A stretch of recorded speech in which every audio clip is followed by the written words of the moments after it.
Hello beer tubers and welcome to yet another on the road video. We just arrived in Belgium, and if you see behind me, that is Brasserie Orval or Abbaye Notre-Dame.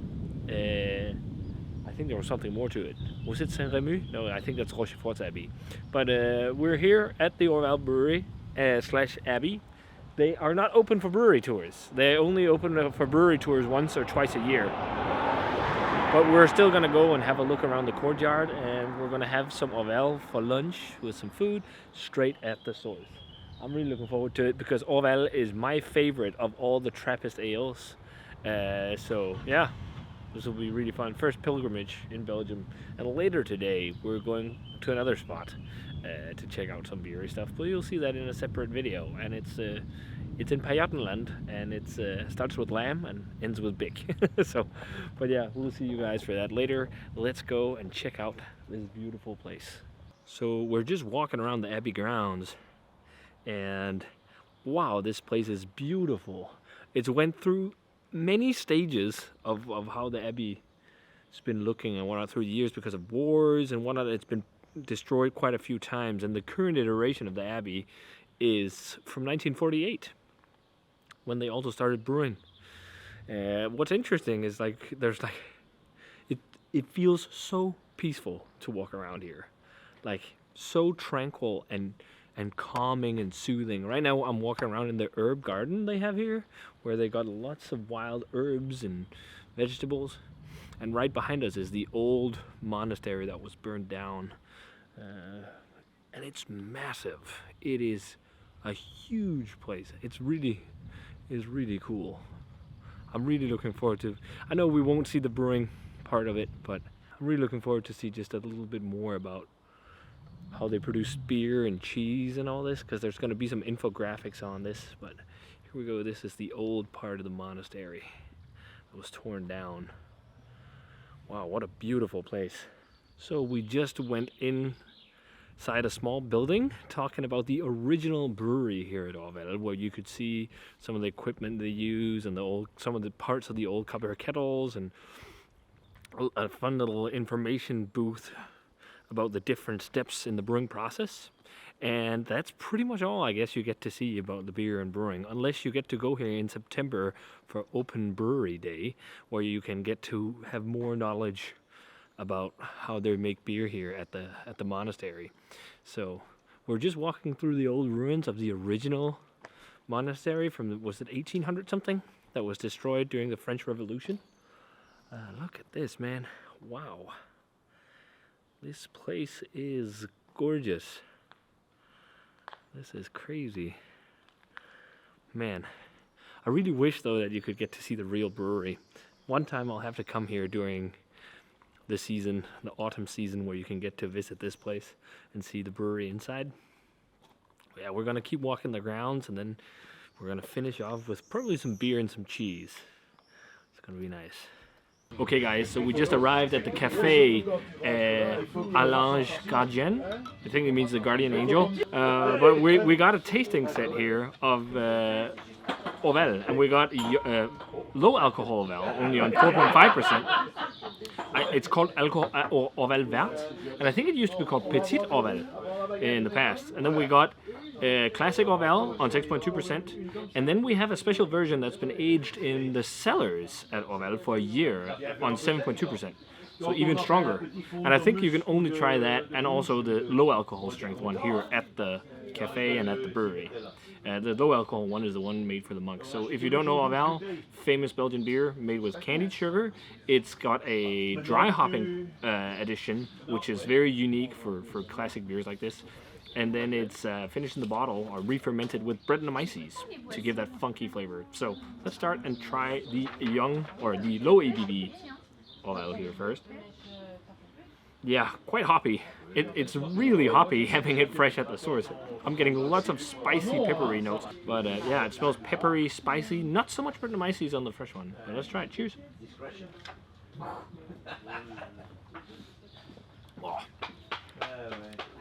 That is like as hoppy as like really well hopped German lagers or something like that. Very fruity classic hop flavor.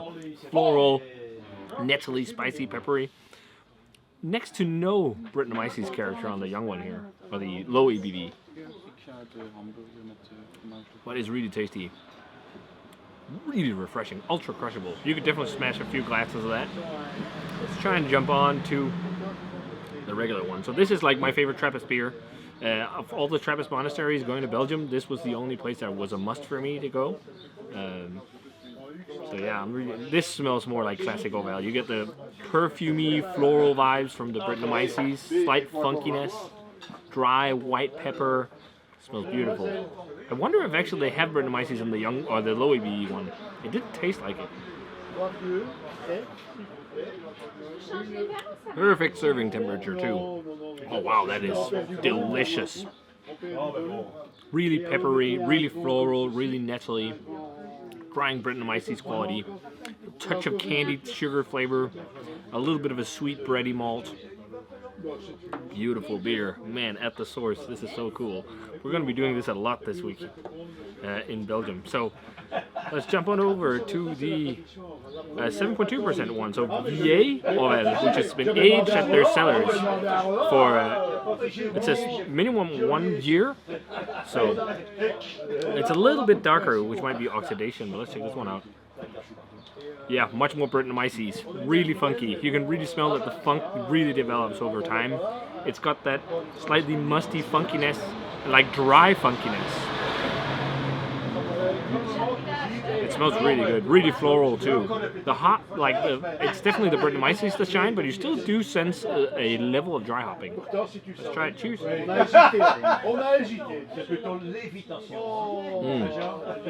Oh yeah, much more Brettanomyces character.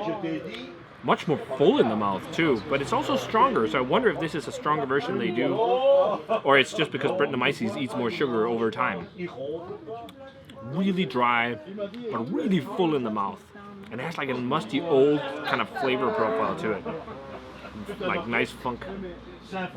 I love that you can do it like this. That's great. Let's try some of the cheese. So this is the cheese they make at the Abbey, and this is the light one, I think.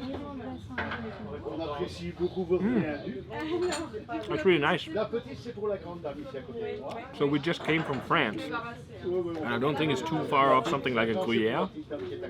Like really creamy, savory. It's really good. And we've got 3 different kinds to try, and they just go up in age. So this one, slightly older. You can also feel it's more firm.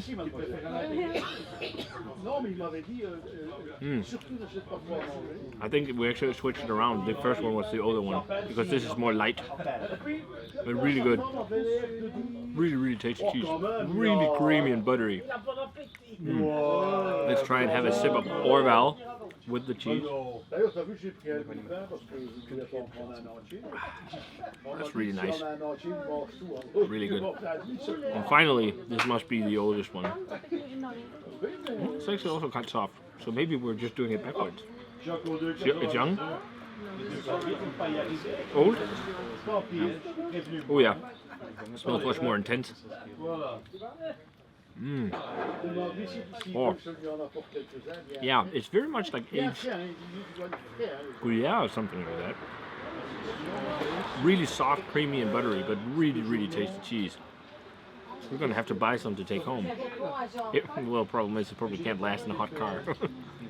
But maybe it can survive in hotel room bar fridges. All of them are amazing beers. Some of the best Belgian pale ales I think you can get. And unique because of the Brettanomyces. I think favorite-wise, it's a toss-up between the aged and the regular. The young one is really cool too, though, because it's so, or the low ABV, because it's so hoppy. Really, really hoppy. It's also said it's exclusive to serve here. The Orval Brewery. And it's like a really, really hoppy dry pale ale. It's really, really tasty. But I think I prefer the other two just because of the Brettanomyces funk. But like the young one is still like a 92, 93 maybe. It's just wonderful Belgian pale ale. And the classic and the aged one, I mean, they'd be around 94 to 5s. I mean, it's just world class Belgian beer, really, and it's one of those Belgian Trappist classics that I think is a must. Also because it's the one that deviates the most from all the others. Because all the others are, you know, more classic styles. They're, you know, triples and doubles and whatnot, and things like that. And all those are really tasty. This is just a bit more unique. It's wonderful. It's really cool to sit at the Abbey and drink it. So we just got lunch served, and we got the duck leg in Orval sauce, and we got like a potato casserole type thing. I think it's the same thing. They call it Orval filet, Orval filet. I think that's what it said. And it's kind of like hash browns or something like that. We got a spoonful of that here. Tastes very much like hash browns. Tastes very German, actually. But it's really good. It's with Orval cheese everywhere. And with the duck leg, I have like a potato croquet with Orval cheese. And then it's, in Orval sauce, the duck leg. They also have the carbonade de flamand, which is very traditional in Belgium, but I think we're going to try that some other place. We're going to have to try it nonetheless. But this is pretty much, I think it's like a confit duck leg in beer sauce.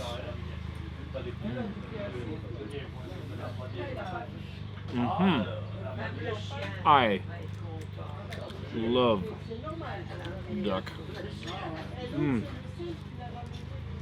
You got that nice duck, like creamy, fatty duck flavor, slightly gamey. And the sauce is like a really rich gravy. It's got a little bit of tartness to it, but I think that might be because they put some jam or something in there to sweeten it. It tastes really nice.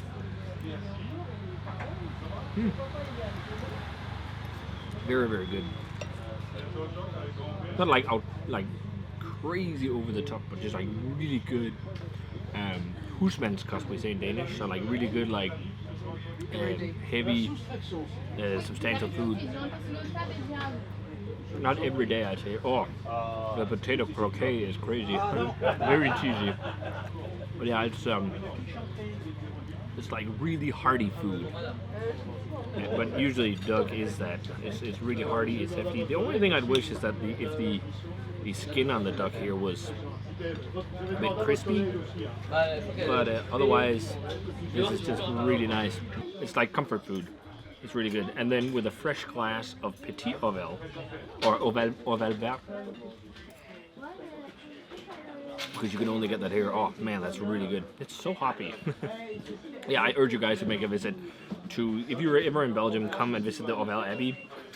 Do the tour because it's really nice. And if you're in September, you should try and go for the actual brewery tour. They do that twice a year in September, so you can go for that. And then afterwards, you just go down the road and you go to Gardien, and it's the cafe that's related to the Abbey. And here you can have like all the beers we had and food. And it's really fun to try all these different iterations of Orval. It's a must visit if you're a beer geek, especially if you love Trappist beer. And yeah, I think we haven't been to any of the other Trappist monasteries, but I just love Orval, so it hits home with me. So yeah, if you guys enjoyed this video, as always, remember to comment, subscribe, check out the Facebook fan page and Twitter and Instagram. Give this video a thumbs up if you enjoyed it. And yeah, I'm going to say cheers and Petit Orval again. And see you guys in more videos throughout Belgium. Later today, it's going to be lambic time. I'm looking forward to it.